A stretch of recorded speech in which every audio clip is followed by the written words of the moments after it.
Hello friend, Bharat की राज्य व्यवस्था में हम लोग आज बात करेंगे मूल कर्तव्य यानी फंडामेंटल ड्यूटीज़ के बारे में।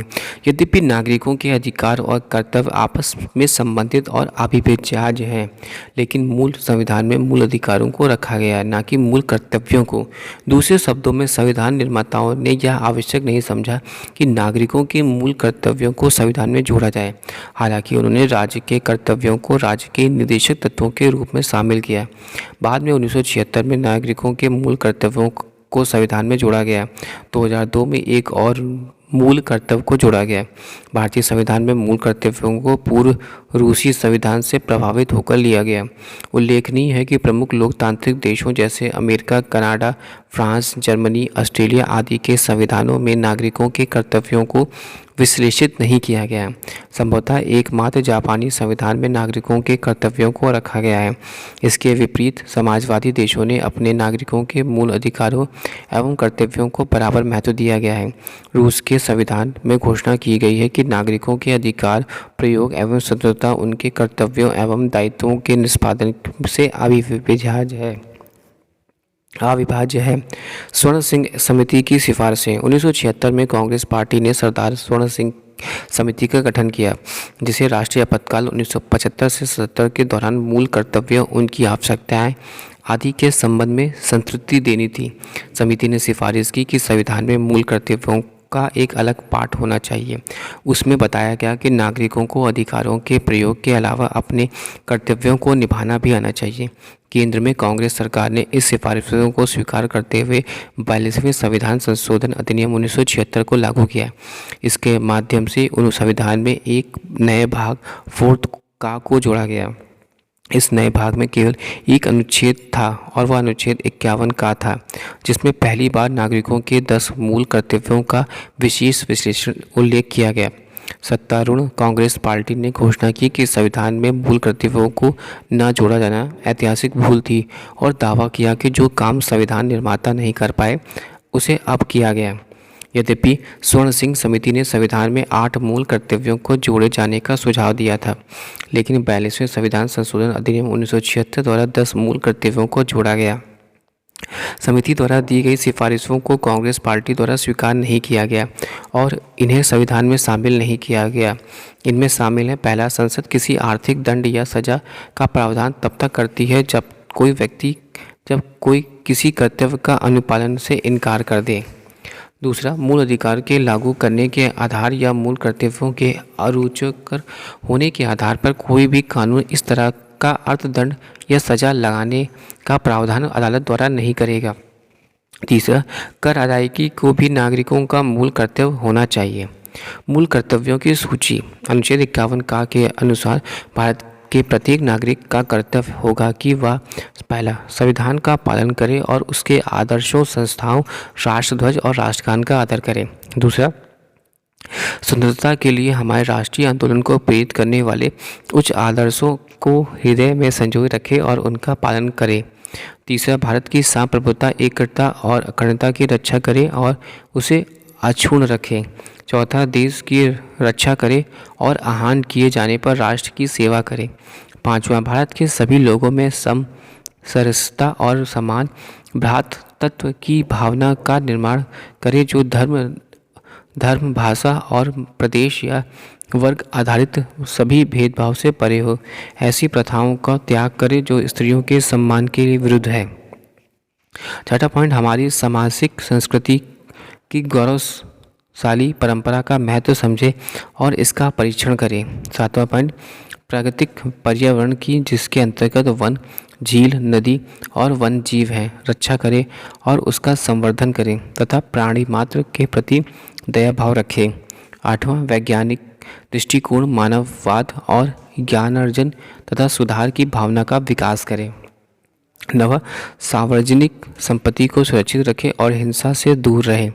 10वां, व्यक्तिगत और सामूहिक गतिविधियों के सभी क्षेत्रों में उत्कर्ष की ओर बढ़ने का सतत प्रयास करें, जिससे राष्ट्र निरंतर बढ़ते हुए प्रत्यय की और उपलब्धि की नई ऊंचाइयों को छू ले। 11वां पॉइंट, 6 से 14 वर्ष तक की उम्र के बीच अपने बच्चों को शिक्षा के अवसर उपलब्ध कराना। यह कर्तव्य 86वें संविधान संशोधन अधिनियम 2002 में जोड़ा गया।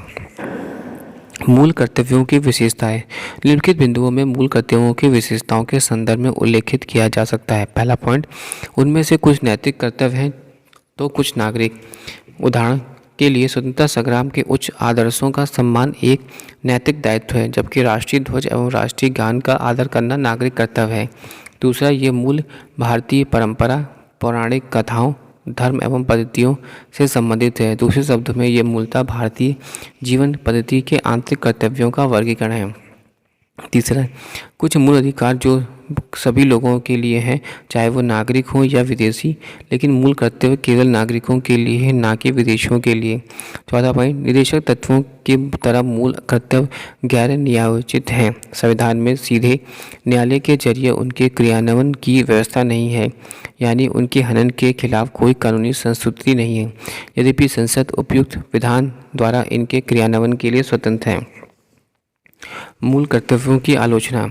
संविधान के भाग 4 में उल्लेखित मूल कर्तव्यों की निम्नलिखित आधार पर आलोचना की जाती है। पहला, कर्तव्यों की सूची पूर्ण नहीं है, क्योंकि इनमें से कुछ अन्य कर्तव्य जैसे मतदान, कर अदायगी, परिवार नियोजन आदि समाहित नहीं है। असल में कर अदायगी के कर्तव्य को स्वर्ण सिंह समिति को संस्तुति मिली थी। दूसरा, कुछ कर्तव्य अस्पष्ट, बहुहार्थी एवं आम व्यक्ति के लिए समझने में कठिन है। उदाहरण के लिए विभिन्न शब्दों की भिन्न व्याख्या हो सकती है। उच्च आदर्श, सामाजिक संस्कृति और वैज्ञानिक दृष्टिकोण आदि। तीसरा, अपनी गैर नियोजित छवि के चलते उन्होंने आलोचकों द्वारा नैतिक आदेश करार दिया। प्रसंगवश स्वर्ण सिंह समिति ने मूल कर्तव्यों को न निभाने पर अर्थदंड व सजा की सिफारिश की।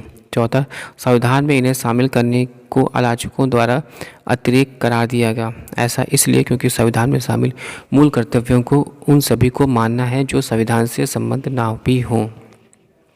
पांचवा, आलोचकों ने कहा कि संविधान के भाग 4 में इनको शामिल करना है मूल कर्तव्यों के मूल्य व महत्व को कम करती है। उन्हें भाग 3 में जोड़ा जाना चाहिए था, ताकि वो मूल अधिकारों के बराबर रहते। मूल कर्तव्यों का महत्व। आलोचनाओं एवं विरोध के बावजूद मूल कर्तव्यों की विशेषताओं को निम्नलिखित दृष्टिकोण के आधार पर स्वीकार किया जा सकता है। पहला, नागरिकों की तब मूल कर्तव्य सचेतक के रूप में सेवा करते हैं जब वे अपने अधिकारों का प्रयोग करते हैं। नागरिकों को अपने देश, अपने समाज और अपने साथी नागरिकों के प्रति अपने कर्तव्यों के संबंध में भी जानकारी रखनी चाहिए। दूसरा पॉइंट, मूल कर्तव्य राष्ट्र विरोधी एवं समाज विरोधी गतिविधियों जैसे राष्ट्रध्वज को जलाने, सार्वजनिक संपत्ति को नष्ट करने के खिलाफ चेतावनी के रूप में करते हैं। तीसरा, मूल कर्तव्य नागरिकों के लिए प्रेरणा स्रोत है और उनमें अनुशासन और प्रतिबद्धता को बढ़ाते हैं। वे ऐसे सोच को उत्पन्न करते हैं कि नागरिक केवल मूक दर्शक नहीं है, बल्कि राष्ट्रीय लक्ष्य की प्राप्ति में सक्रिय भागीदार हैं। चौथा, मूल कर्तव्य अदालतों को किसी भी विधि का संवैधानिक वैधता एवं उनके परीक्षण से संबंध में सहायता करता है। 1992 में उच्चतम न्यायालय ने व्यवस्था दी कि किसी कानून की संवैधानिक की दृष्टि से व्याख्या में यदि अदालत को पता लगे कि मूल कर्तव्यों के संबंध में विधि में प्रश्न उठते हैं, तो अनुच्छेद 14 या अनुच्छेद 19 के संदर्भ में इन्हें तर्कसंगत माना जा सकता है और इस प्रकार ऐसी विधि को असंवैधानिकता से बचाया जा सकता है। पांचवा, मूल कर्तव्य विधि द्वारा लागू किए जाते हैं। इनमें से किसी के भी पूर्ण न होने पर या असफल रहने पर संसद उनमें उचित अर्थदंड या सजा का प्रावधान कर सकती है। तत्कालीन विधि मंत्री HR गोखले ने संविधान लागू होने के 26 वर्षों के बाद मूल कर्तव्यों को शामिल करने में निम्नलिखित कारण बताए। स्वतंत्र भारत के बाद विशेषता जून 1975 को आपातकाल की पूर्व संध्या पर लोगों के एक वर्ग ने स्थापित विधेयक व्यवस्था को सम्मान करने की अपनी मूल प्रतिबद्धता के प्रति कोई उत्सुकता नहीं दिखाई।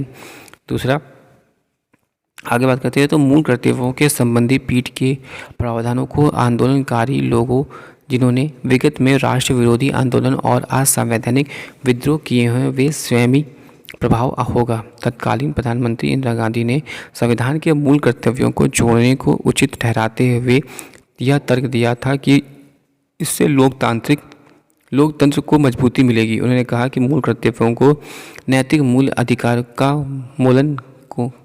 अधिकारों को कोमल करना नहीं होना चाहिए, लेकिन रोज लोकतांत्रिक संतुलन बनाते हुए लोगों को अपने अधिकारों के समान कर्तव्यों के प्रति सजग होना रहना चाहिए। संसद में विपक्ष ने संविधान में कांग्रेस सरकार द्वारा मूल कर्तव्यों को जोड़े जाने का कड़ा विरोध किया। यद्यपि मोरारजी देसाई के नेतृत्व में नई जनता सरकार ने आपातकाल के बाद इन मूल कर्तव्यों को समाप्त नहीं किया। उल्लेखनीय है कि नई सरकार 43वें संशोधन अधिनियम 1977 एवं 44वें संशोधन अधिनियम 1978 के द्वारा 42वें संविधान संशोधन अधिनियम 1976 में अनेक परिवर्तन करना चाहती थी। यह परिलक्षित करता है कि संविधान में मूल कर्तव्यों को जोड़ा जाना आवश्यक था। यह ज़्यादा स्पष्ट हो गया है कि जब वर्ष 2002 में 86वें संशोधन अधिनियम के द्वारा एक और मूल कर्तव्य को जोड़ा गया। वर्मा समिति की टिप्पणियाँ। नागरिकों के मूल कर्तव्यों संबंधी वर्मा समिति 1999 ने कुछ मूल कर्तव्यों के पहचान व उनके क्रियान्वयन के लिए कानूनी प्रावधानों को लागू करने की व्यवस्थाएं की। वे निम्नलिखित हैं। पहला, राष्ट्र गौरव अपमान निवारण अधिनियम 1971। यह भारत के संविधान, राष्ट्रीय ध्वज और राष्ट्रीय गान के अनादर का निवारण करता है। बहुत से आपराधिक कानूनों लोगों के मध्य भाषा, मूल वंश, जन्म स्थान, धर्म आदि के आधार पर विभेद फैलाने वाले को दंड देने की व्यवस्था करते हैं। तीसरा, सिविल अधिकार संरक्षण अधिनियम 1955 जाति एवं धर्म से संबंधित अपराधों को दंड की व्यवस्था करता है। चौथा, भारतीय दंड आईपीसी घोषणा करती है कि राष्ट्रीय अखंडता के लिए पूर्व से ग्रस्त अभ्यारोपण और अभिकथन दंडात्मक अपराध होगा। पांचवा, विधि विरुद्ध क्रियाकलाप अधिनियम 1976 में किसी भी सांप्रदायिक संगठन को गैर कानूनी घोषित करने की व्यवस्था करता है। छठा, लोक प्रतिनिधित्व अधिनियम 1951 में भ्रष्टाचार में संलिप्त धर्म के आधार पर मत मांगने वाले दो लोगों में धर्म, जाति, भाषा के आधार पर विभेद बढ़ाने वाले संसद सदस्यों एवं राज्य विधानमंडल सदस्यों को अयोग्य घोषित करने की व्यवस्था करता है। सातवां, वन्य जीव अधिनियम 1972 दुर्लभ एवं लुप्तप्राय प्रजातियों के व्यापार पर प्रतिबंध लगाता है। वन संरक्षण अधिनियम 1980 वनों की अनियंत्रित कटाई एवं वन भूमि के गैर वन उद्देश्यों के लिए इस्तेमाल करने पर रोक लगा सकता है। Thank you for watching and sharing.